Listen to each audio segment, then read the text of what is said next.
Hi, I'm Troy Bertelsen. I'm a connection coach here in Bozeman, Montana, and I'm teamed up with my wife Leanna in a company called Third Force Communication Coaching.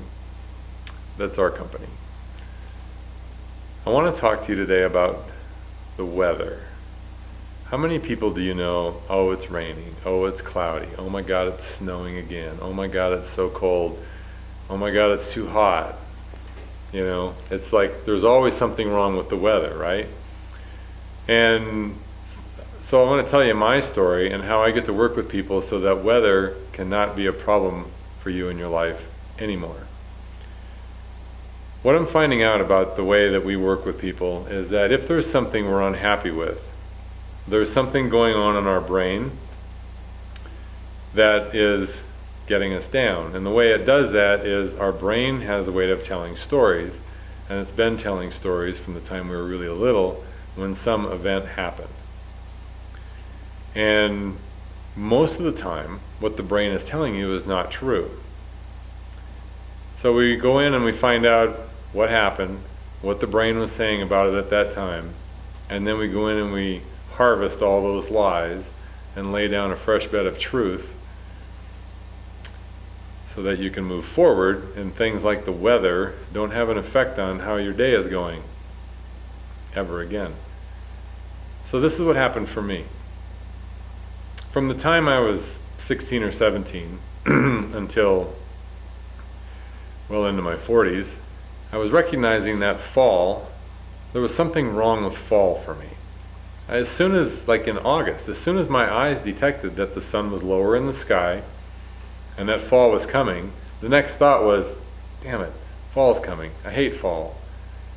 And then it would be this gloom that would hang on over until winter finally got here, and then seemed to be okay. And then of course there was something going on about snow and cold, and sometimes it was too cold and you had to brace against the cold and all that stuff, and it seemed like wintertime could be miserable too. So after learning a lot of the techniques in our training program, I used it on myself one day. Because what happened was I dropped off my kids at their theater camp, and I was driving away, and it's, mid-August, and all of a sudden my mind registers that the sun is lower in the sky and fall is coming.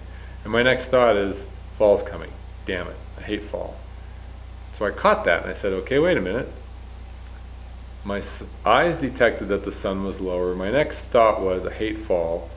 What was the feeling in my body in that moment? And as I took a breath and breathed into my body, I saw or felt kicked in the gut. And I just asked the question, so when was the first time I felt that kicked in the gut feeling in August? And I went right to the train station when I was 9 years old. And I'd spent the whole summer with my grandfather and my grandmother on the farm back in North Dakota.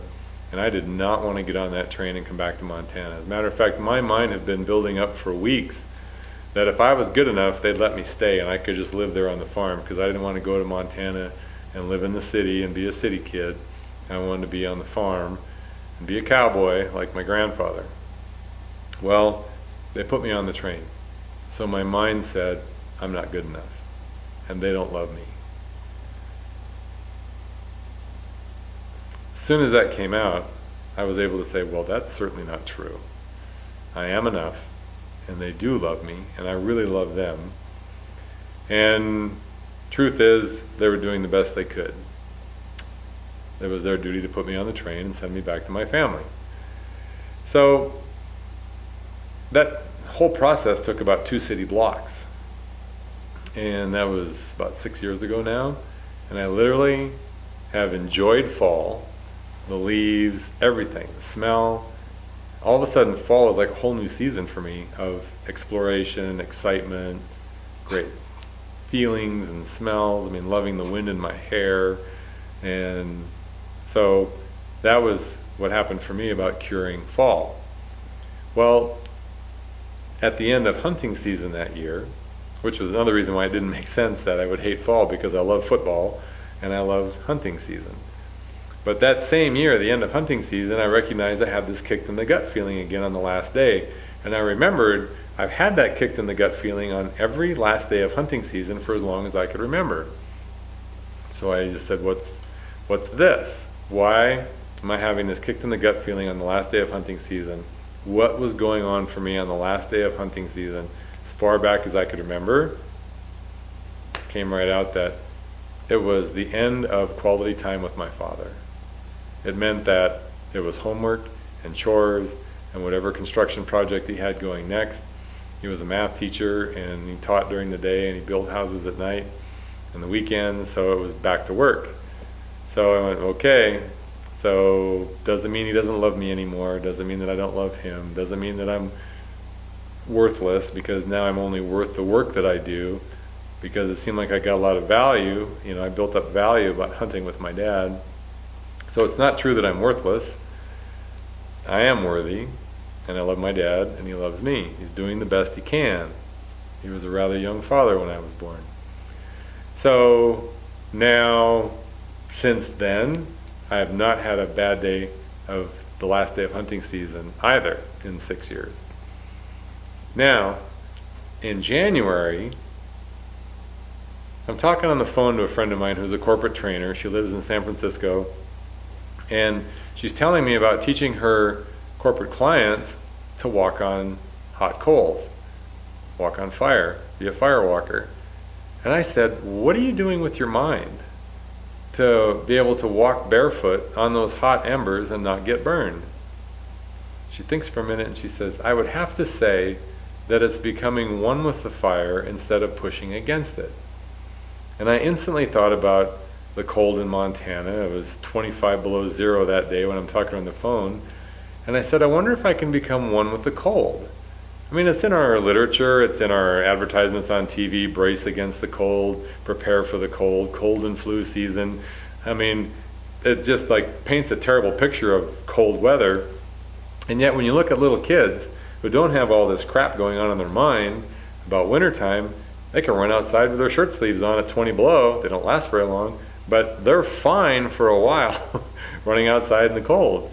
They get cold, they come back inside. There was nothing going on in their head about them being worthless or unlovable or unforgivable or anything like that about being in the cold or having that it's a fight. So I told myself, well, the next time I go outside in the 20 below weather, I'm just going to breathe it in